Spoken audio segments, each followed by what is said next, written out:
हाय दोस्तों, नमस्कार। स्वागत है आप सभी का इस खास सेशन में। दोस्तों, आप लोगों ने थंबनेल देख लिया है। बैंक एग्जाम्स 2024 में अकेला सिर्फ बैंक नहीं, बैंक और इंश्योरेंस अगर हम दोनों को मिला लें तो 21 एग्जाम्स आपके सामने हैं, यानी कि 21 अपॉर्चुनिटीज। इन 21 एग्जाम्स की तैयारी में मैं आपको बताऊं, जो सिलेबस है काफी हद तक सेम है, इसलिए हमने थंबनेल में लिख दिया है सिलेबस काफी हद तक सेम है। आज हम यही डिस्कस करेंगे कि सिलेबस है क्या। दो लेवल की तैयारी होगी तो दोनों लेवल की सिलेबस क्या होंगे, चारों लोग डिस्कस करेंगे और फिर एंड में बताएंगे कि बेस्ट वे क्या है उसको तैयारी करने का, रिसोर्स का। तो वीडियो को एंड तक देखना, आपके सारे सवालों के जवाब मिलेंगे। फिर भी कोई सवाल रह जाए तो कमेंट करके बताना, हम लोग वीडियो लेकर आएंगे, है ना। तो चलिए दोस्तों, शुरुआत करते हैं। आप सर पहले मैथ्स हाँ शुरू जी। करते हैं, सिलेबस। तो सिलेबस से पहले बस दो बातें ऐड करता हूँ कि जब आप बैंकिंग की तैयारी करते हो तो आपके मन में पहला सवाल आता है कि सिलेबस क्या होगा। एक इंटरेस्टिंग बात बच्चों ये है कि बैंकिंग के साल भर में जितने भी पेपर होंगे उन सब का सिलेबस 9 to 95% सेम रहने वाला है। यानी आपको एक बार सिलेबस पढ़ना है। फॉर एन एग्जाम्पल अगर मैं बताऊं कि मैथ्स आपको एक बार सीखनी है तो वो एक बार मैथ्स समझने के बाद आप आईबीपीएस के एग्जाम हो, एलआईसी के एग्जाम हो या फिर कोई भी एग्जाम हो, एसबीआई के वगैरह कोई भी इंश्योरेंस का एग्जाम हो, आपको सिमिलर क्वेश्चंस मिलेंगे, ऑलमोस्ट सेम सिलेबस के क्वेश्चंस ये सारे मिलेंगे, एग्जाम्स है अपने है पास। ना। ये आप देख भी सकते हो। तो मैं आपको बता रहा हूं जो सिलेबस, वो सिलेबस इन सारे एग्जाम्स के लिए सेम है, दैट इज कॉमन है। तो बात करते हैं कि मैथ्स शुरू कहां से करनी है। अब एक सवाल मन में होता है कि अगर मुझे सबसे ज्यादा डर लगता है मैथ्स में, शुरू कहां से करूं, मैं क्या पढ़ना स्टार्ट करूं, तो हम लोग वीडियोस देखते हैं और हमें समझ नहीं आता कि हम कहां से शुरू करें। मैं आपको बोलता हूं कि जो बैंकिंग का जो मैथ्स है ना बच्चों, उसको हम 3 टुकड़ों में बांट देते हैं। और जब आप छोटे-छोटे गोल बना के पढ़ते हो और जब एक-एक गोल को अचीव करते हो तो कॉन्फिडेंस भी बिल्डअप होता है। आपने क्या किया, क्वांट के 3 हिस्सों में बाँट दिया कि सर मैं 3 हिस्सों में पढ़ाई करूँगा। और इन 3 हिस्सों में ही क्यों बाँटा? क्योंकि पेपर में जो प्री होगा वो 3 हिस्सों में आएगा, मेंस भी यहीं से आएगा। प्री एग्जाम में ये 3 हिस्से आते हैं मोस्टली, अभी तक का जो सिलेबस रहा है मैं उसके हिसाब से बता रहा हूँ। तो स्पीड मैथ्स के 10 से 15 क्वेश्चन मिलेंगे, चाहे क्लर्क एग्जाम हो चाहे पीओ हो। डीआई का कम से कम 10 से 15 मार्क्स का वेटेज रहेगा और अर्थमेटिक का भी 10 से 12 क्वेश्चन का वेटेज रहेगा। अब अगर आप देखोगे ऑलमोस्ट इक्वल इक्वल वेटेज है, पीओ में इसका कम हो जाता है, इसका बढ़ जाता है। तो करना क्या है, सबसे पहले आपको डे 1 से स्टार्ट करना है वैदिक मैथ्स। सब बच्चे बोलते हैं सर ये वैदिक मैथ्स तो हमें आती है। कुछ लोगों को वैदिक मैथ्स की परिभाषा ही नहीं पता। देखिए, कैलकुलेशन को स्ट्रांग बनाने के लिए मुझे वैदिक मैथ्स सीखना है। अब वैदिक मैथ्स भी ऐसे सीखना है कि मैं कैलकुलेशन में तेज हो पाऊं। ऐसे वैदिक मैथ्स नहीं सीखना है कि मेरे को आ तो सब गया लेकिन मैं इंप्लीमेंट नहीं कर पा रहा हूं। फॉर एन एग्जाम्पल बहुत सारी कैलकुलेशन होंगी, लाइक जैसे मैंने कहा 28 गुणा 25।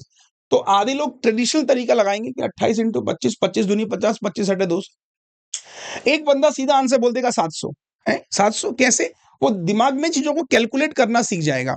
अब यहां से फायदा क्या होगा कि जब आप वैदिक मैथ्स के कुछ टूल्स हैं, कुछ ट्रिक्स हैं, कुछ कॉन्सेप्ट हैं जिनको समझोगे और जब आप उसे इंप्लीमेंट करोगे, आपके अंदर ना एक स्पीड आपको दिखेगी। क्योंकि पेपर बेटे 20 मिनट का है ना यार।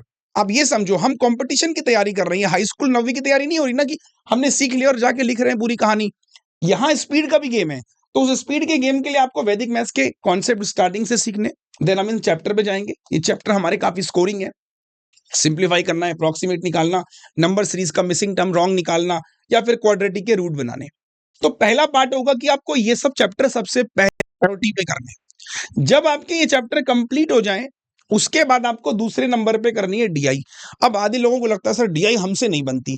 उनको ये नहीं पता कि उनसे डीआई नहीं बनती, उनसे डीआई के सवाल डीआई नहीं है, डीआई के सवाल नहीं बनते। क्योंकि सवालों को पूछने का तरीका काफी इंटरेस्टिंग होता है एग्जामिनर का।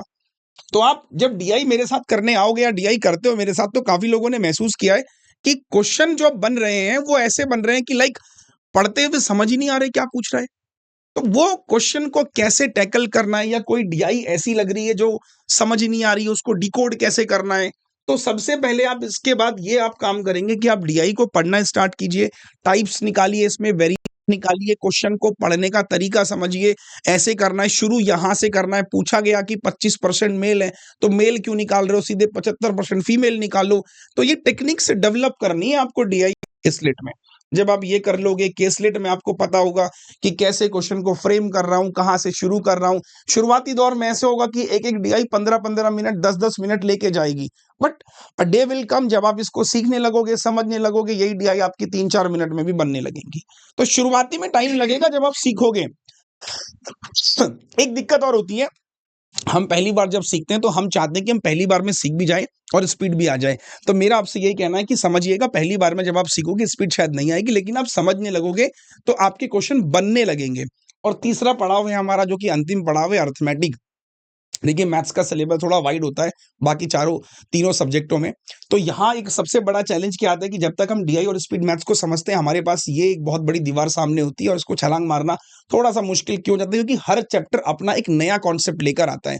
मतलब अगर आप ट्रेन पढ़ोगे, आप प्रॉफिट लॉस पढ़ोगे, आपस में कोई रिलेशन नहीं है, अलग-अलग कॉन्सेप्ट के साथ चलते हैं दोनों।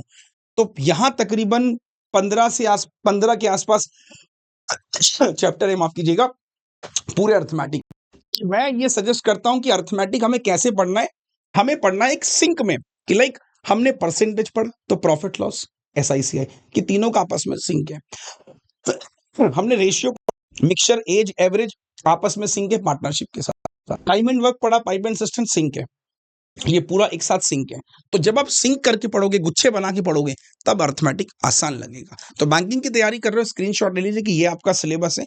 ये सिलेबस कंप्लीट अगर कर लेते हैं तो बैंकिंग की तैयारी आपकी काफी आसान हो जाएगी। ठीक है, तो सिलेबस एक ही है और इन सारे सिलेबस को अगर आप कंप्लीट कर लेते हैं तो आपके जितने भी बैंकिंग एग्जाम है बोर्ड पे लिखे हैं, सबकी तैयारी इस एक सिंगल सिलेबस में खत्म हो जाएगी।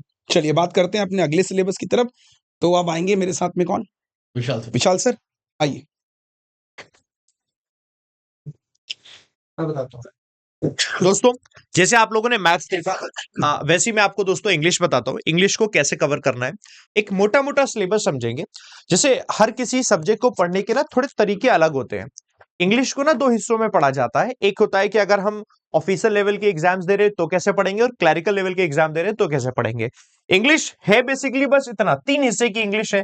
पहली दोस्तों ग्रामर है, हम ग्रामर का हिस्सा पढ़ते हैं। दूसरा हम वोकैबुलरी का हिस्सा पढ़ते हैं। तीसरा हम कॉम्प्रिहेंशन का हिस्सा पढ़ते हैं। चौथा ये मैंने अलग से लिख दिया ऑफिसर लेवल, ये है डिस्क्रिप्टिव। तो डिस्क्रिप्टिव में हम कॉम्प्रिहेंशन, वोकैब, ग्रामर तीनों का मिक्सचर होता है। अब जितने भी हमारे एग्जाम्स हम पढ़ेंगे जिसमें हमारा ऑफिसर लेवल का एग्जाम होता है, आता तो तीनों ही है, ग्रामर भी, कॉम्प्रिहेंशन भी, वोकैबुलरी भी। लेकिन ऑफिसर लेवल के एग्जाम में ज्यादा फोकस होता है आपके कॉम्प्रिहेंशन और वोकैब वाले पार्ट पर। मतलब इसका यह है कि जब आप प्रीलिम्स और मेंस कोई भी एग्जाम दे रहे हो दोस्तों, तो वहां पर ज्यादा वेटेज इसी को है। लेट्स से हमने क्या कहा कि आपने ग्रामर देखा, तो ग्रामर के आपके क्वेश्चन आए 10, मान के चलते हैं मोटा मोटा। वोकैबुलरी की भी जो दोस्तों क्वेश्चन थे आपके, वो आए क्वेश्चन आपके सामने 10, और कॉम्प्रिहेंशन के भी क्वेश्चन आए 10।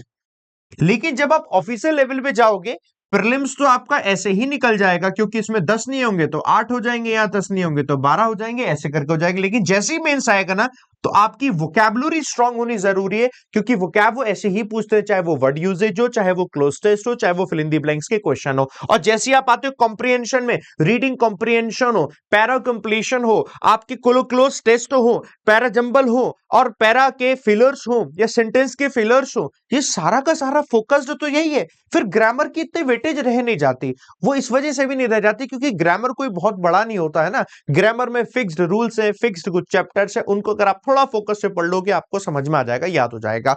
तो आपको यहां ज्यादा ध्यान देना होता है, तब आपके दिमाग में क्लियर है कि ठीक है यहां ध्यान देना होगा। और जब आप यहां ध्यान दोगे तो ऑफिसर में ही क्या होता है दोस्तों, डिस्क्रिप्टिव। तो आपका यहां डिस्क्रिप्टिव भी बनेगा, ये बनेगा, डिस्क्रिप्टिव बन जाएगा, आराम से आप कर लोगे। ऑफिसर लेवल की आपकी सारे के सारे पेपर क्लियर हो जाएंगे। जैसे कि आईबीपीएस का पीओ, आईबीपीएस का एसओ, एसबीआई का पीओ, एसबीआई का एसओ। अब वही अगर आप आरआरबी में आते हो तो आरआरबी की पीओ में डिस्क्रिप्टिव नहीं होता है बस, लेकिन वहां पर भी वेटेज ऐसा ही रहता है। इसके अलावा दोस्तों आप कोई और एग्जाम देते हो जिसमें आपने ऑफिसर लेवल के जितने भी एलआईसी के एग्जाम से लेकर जितने भी इंश्योरेंस के एग्जाम है, सभी में सेम यही टाइप रहेगा।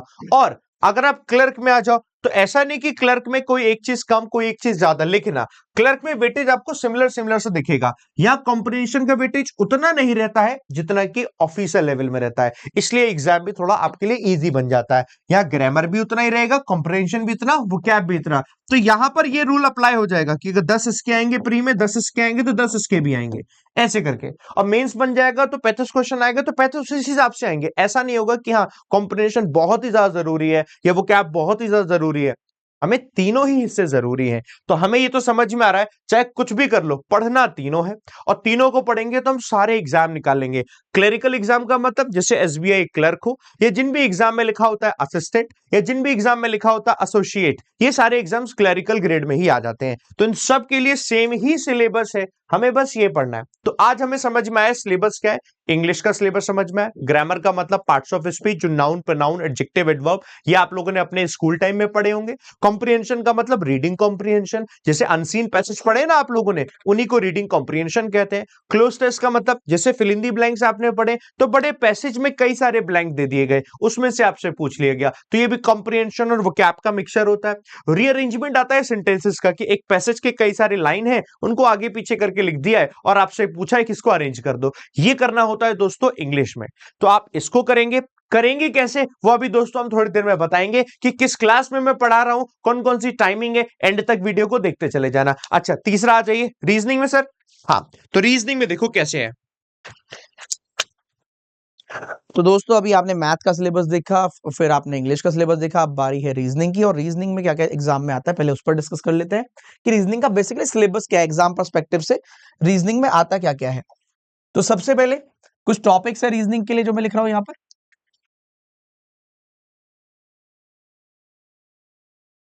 तो सबसे पहले अल्फाबेटिकल सीरीज,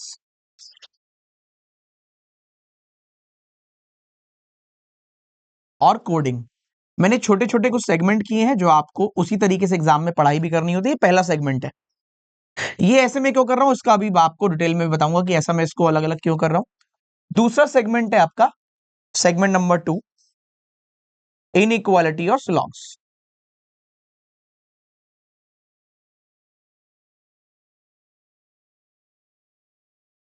ये सेकंड सेगमेंट है आपका। तीसरे सेगमेंट की बात करूं मैं अगर, तो थर्ड सेगमेंट है दोस्तों आपका ऑर्डर रैंकिंग,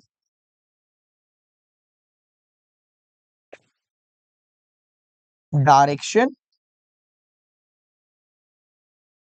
और ब्लड रिलेशन।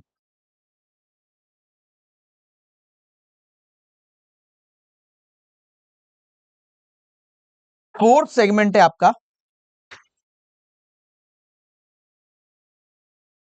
सिटिंग और पजल।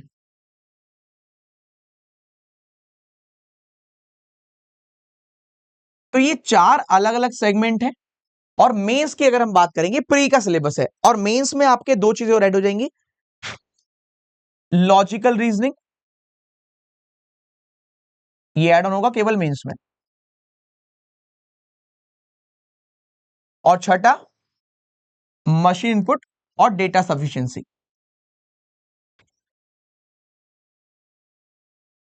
पहले कहीं कहीं पर प्री लेवल में इनपुट और डीएसबी आता था, लेकिन अब बंद हो गया, वो मेंस में ही आता है। तो ये केवल मेंस में ऐड ऑन होगा, पांचवा और छठा सेगमेंट आपका, ये ओनली फॉर मेंस लिख देता हूं जिससे कि आपको डाउट ना रहे, ओनली फॉर मेंस। अब यहां पर बात करते हैं क्लैरिकल में कितने कितने नंबर का क्या क्या आता है, और ये मैंने अलग अलग सेगमेंट में क्यों किया। देखिए, अगर क्लर्क लेवल का एग्जाम है तो ये 5 मार्क्स, ये भी 5 मार्क्स, ये भी 5 मार्क्स, ये 15 नंबर की वैल्यू रखता है। सिटिंग पजल आपका 20 नंबर की वैल्यू रखता है। कभी कभी कुछ शिफ्ट होती है जहां पर सिटिंग पजल 5 नंबर और एक्स्ट्रा आता है, 25 नंबर का आता है। तो यहां पर से कुछ ना कुछ चीजें कम हो जाती है, अब की इनइक्वालिटी नहीं आई, या स्लॉग्स नहीं आया, या फिर ये 3 नंबर का आ गया, ये 3 नंबर का आ गया। तो जब हम प्रिपरेशन कर रहे होते हैं, चाहे क्लर्क लेवल की कर रहे हो चाहे पीओ लेवल की कर रहे हो, ठीक है, हमें तैयारी करनी है ऐसे, अल्फाबेटिकल सीरीज कोडिंग साथ में पढ़ना है, इनइक्वालिटी स्लॉग साथ में पढ़ना है, ऑर्डर रैंकिंग, डायरेक्शन, ब्लडेशन एक साथ पढ़ना है। मतलब अगर एग्जामिनर पेपर जब सेट करता है तो इन दोनों को ध्यान रखकर करता है कि इनमें से कुछ दे दे, इनमें से कुछ दे दे और इनमें से कुछ दे दे। तो 5, 10, 15 और यहां से 20 नंबर का, मतलब सिंगल रो हो गया, डबल रो हो गया, मंथ बेस हो गया, बॉक्स हो गया, फ्लोर फ्लैट, ठीक है, ईयर बेस पजल हो गई, कैटेगरी पोस्ट, जितनी भी पजल है वो सारी पढ़नी पड़ेगी, कोई भी आ सकती है 4 एग्जाम्पल के लिए, ठीक है। तो यहाँ 20 नंबर इधर से आए, 15 नंबर इधर से आए। लेकिन जब बात करते हैं आरआरबी की, तो आरआरबी का पेपर आता है 40 नंबर का। अगर आईबीपीएस की बात करें, IBPS PO, IBPS clerk, SBI PO, SBI clerk आते हैं 35 नंबर के। आरआरबी आता है 40 नंबर का प्री लेवल का। तो वहां पर ये वाला पोर्शन बढ़ा देता है, अल्फाबेटिकल सीरीज से क्वेश्चन ज्यादा पूछ लेता है, कोडिंग और अल्फाबेट मिला के 8-10 नंबर का पूछ लेता है। तो ये प्री लेवल है। और मेंस में केवल एक चीज और, दो चीज और बढ़ जाती है आपकी, लॉजिकल रीजनिंग जिसके अंदर है assumption, argument, course of action, inference, ठीक है, कॉज एंड इफेक्ट। तो इस तरीके से 5 टॉपिक यहां बढ़ जाते हैं लॉजिकल रीजनिंग में। इसमें से 7-8 नंबर का एग्जाम में पूछ लेता है मेंस लेवल। जितना अच्छे लेवल का मेंस होगा उतना ज्यादा एलआर का पोर्शन पूछा जाएगा। इसी को ही हम क्रिटिकल रीजनिंग भी बोलते हैं। मशीन इनपुट और डीएस, आजकल का ट्रेंड रहा है कि डीएस पहले प्री में आता था, अब प्री में आना बंद हो गया है। मेंस में 2-3 नंबर का क्वेश्चन पूछ लेता है और इनपुट भी आपका केवल और केवल मेंस में आता है और आजकल न्यूमेरिकल बेस पर ज्यादा पूछा जाता है। तो जब तैयारी करेंगे तो इसी बेस पर करेंगे।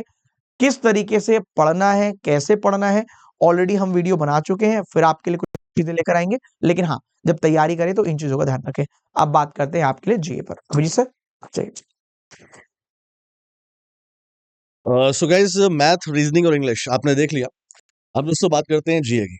और गाइज आपको पता ही होगा कि जीए की बात करें तो जीए जो है दोस्तों वो आपका आता है केवल मेंस एग्जाम में। अगर हम आरबीआई ग्रेड बी की बात नहीं कर रहे हैं तो आरबीआई ग्रेड बी में दोस्तों फेज 1 होता है, उसमें जीए आ जाता है, वरना और सारे एग्जाम में जीए हमेशा मेंस में आती है। ठीक है। सो गाइस जनरल अवेयरनेस हमें क्यों पढ़ना चाहिए और हमें क्या इसमें एग्जाम इसका इंपॉर्टेंस है दोस्तों। देखो, पहली बात तो बेटा जीए किसी भी प्री एग्जाम में तो नहीं आती, आपको बताइए। ठीक है, मेंस में बेटा आती है। अब दोस्तों जीए जब मेंस में आती है ना तो ये एक ऐसा टॉपिक है, सब्जेक्ट है, जिसमें यार कुछ आपको कैलकुलेट नहीं करना है, कुछ सोचना था नहीं है। अगर आपको इसका आंसर पता है आंसर कीजिए, आगे बढ़िए, नहीं पता है तो फिर छोड़ दीजिए उसे। दोस्तों आपको क्या लगता है कि जीए बहुत इजी होती है, आप एग्जाम आराम से निकाल लेंगे? देखिए दोस्तों, अगर इस साल की बात करें तो इस साल एग्जाम्स में जो अभी तक रिजल्ट आया है उसमें जीए कट ऑफ 1 नंबर गई है। अगर हम ग्रामीण बैंक की बात करें 1 नंबर कट ऑफ गई है।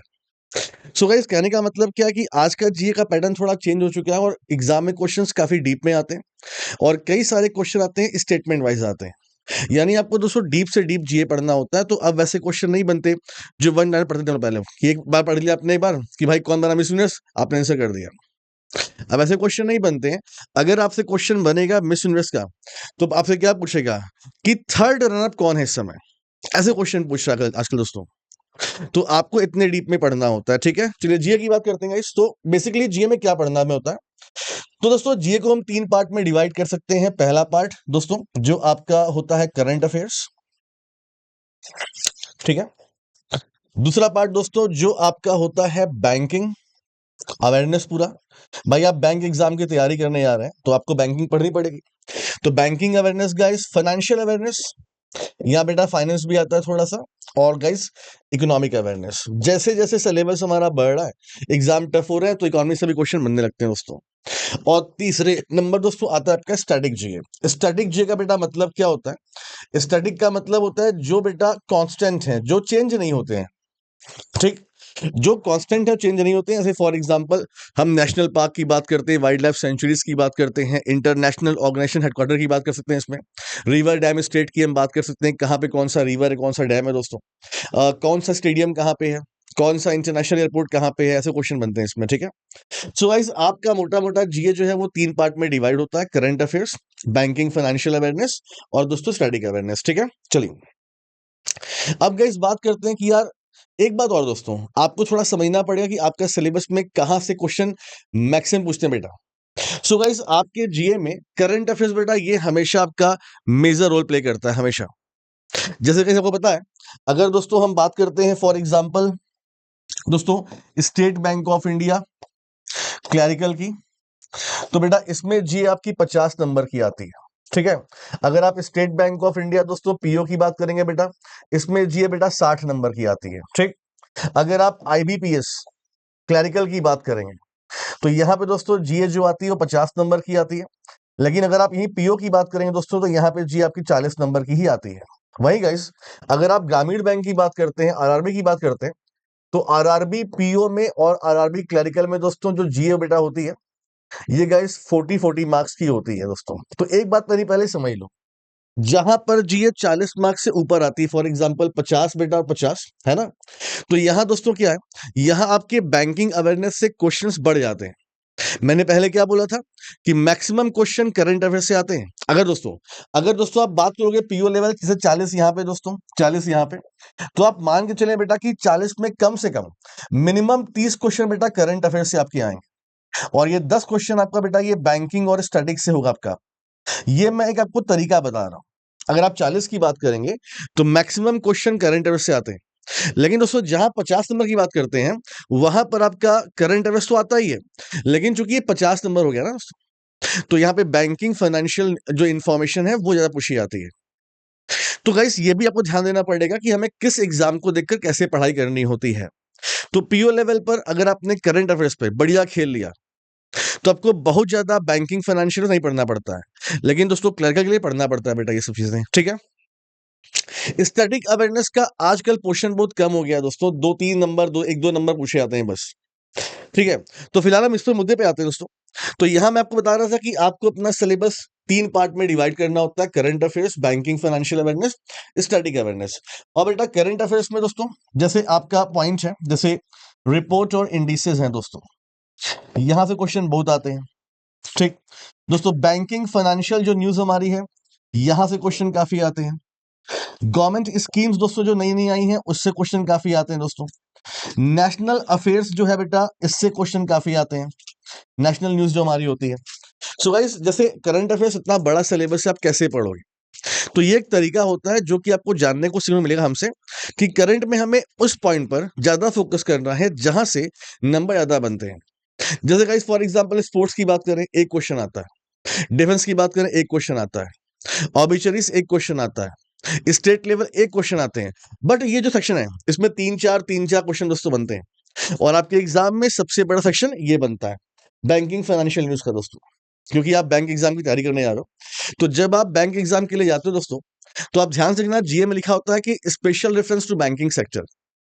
तो इसीलिए ये आपका ये जो पार्ट है ये सबसे बड़ा होता है दोस्तों। अगर हम स्टैटिक की बेटा बात करें तो स्टैटिक में गाइस नेशनल पार्क आपके एग्जाम में आते हैं, ठीक है।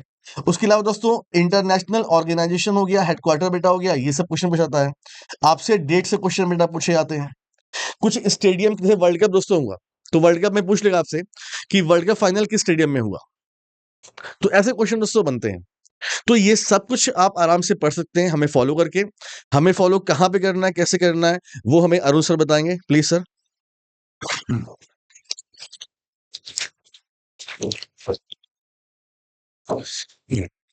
तो गाइस जैसे कि आपने देखा कि चारों सब्जेक्ट का सिलेबस क्या रहने वाला है। अब ये तैयारी करने का ना बड़ा सरल सा माध्यम है बच्चों। आज आप 21वीं सदी में रह रहे हो, ऑनलाइन इतना विकसित हो चुका है कि घर बैठे बैठे ही आप तैयारी कर सकते हो। और मैं क्यों बोलता हूँ कि आप किसी टीचर से एक बार फाउंडेशन पढ़िए, क्योंकि आप खुद सोचिए, खुद से ढूंढना, खुद से रिसर्च करना, इतने का वक्त नहीं है हमारे पास।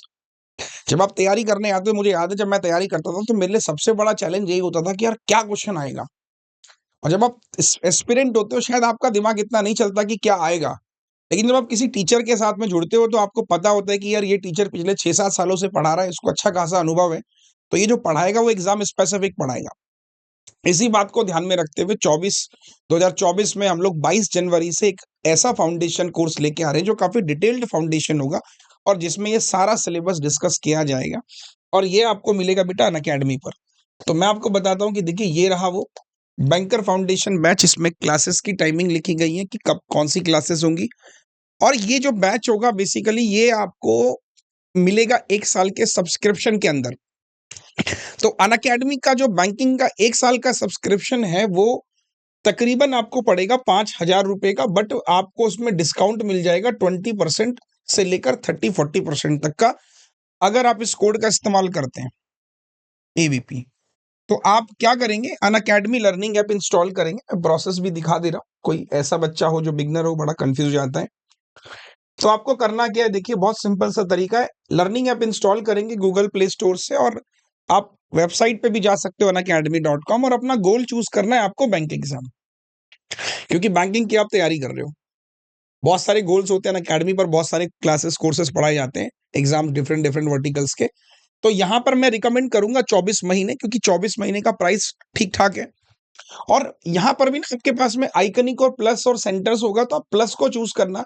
आइकॉनिक में क्या होता है कि फिजिकल नोट्स आपको मिल जाते हैं, घर पे आपकी 12 किताबें आ जाएंगी। तो हम लोग ई बुक आपको दे ही रहे हैं, तो आई डोंट थिंक सो कि ये आपको रिक्वायरमेंट है। अगर जरूरत पड़े तो बाद में अलग से भी खरीद सकते हो। तो प्लस आप जाना, और प्लस का सब्सक्रिप्शन 12 महीने आपको रिकमेंड करूंगा 5,000 का है, क्योंकि 6 महीने भी 4200 का है। तो 6 और 6 महीने 800 रुपए का डिफरेंस है।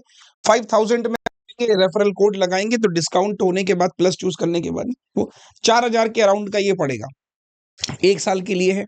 आप ऐसा भी कर सकते हो, आपके 2 दोस्त मिलके भी ले सकते हो, अगर आपको लग रहा है कि यार कि महँगा है, तो आप 2 दोस्त जो बैंकिंग की तैयारी कर रहे हो, आस-पास रहते हो, वो 2 मिलके भी कर सकते हो। 2-3 बहुत सारे लोग ऐसे ही भी करते हैं, तो उससे भी उनको एक ईज़ी पड़ जाता है कि हाँ, ठीक है, चलो इससे हम लोग सब्सक्रिप्शन को बाय करके अपनी तैयारियों को कंटिन्यू कर सकते हैं। तो 22 जनवरी से याद रखिएगा डेट, ठीक है? आपको बैच स्टार्ट हो रहा है, क्लासेस की टाइमिंग मैंने आपको बता दी। और भी कोई कन्फ्यूजन हो तो इस वीडियो के नीचे कमेंट कर दीजिएगा, हम उस पर वीडियो बना देंगे फिर। जय Hind, all the best, thank you.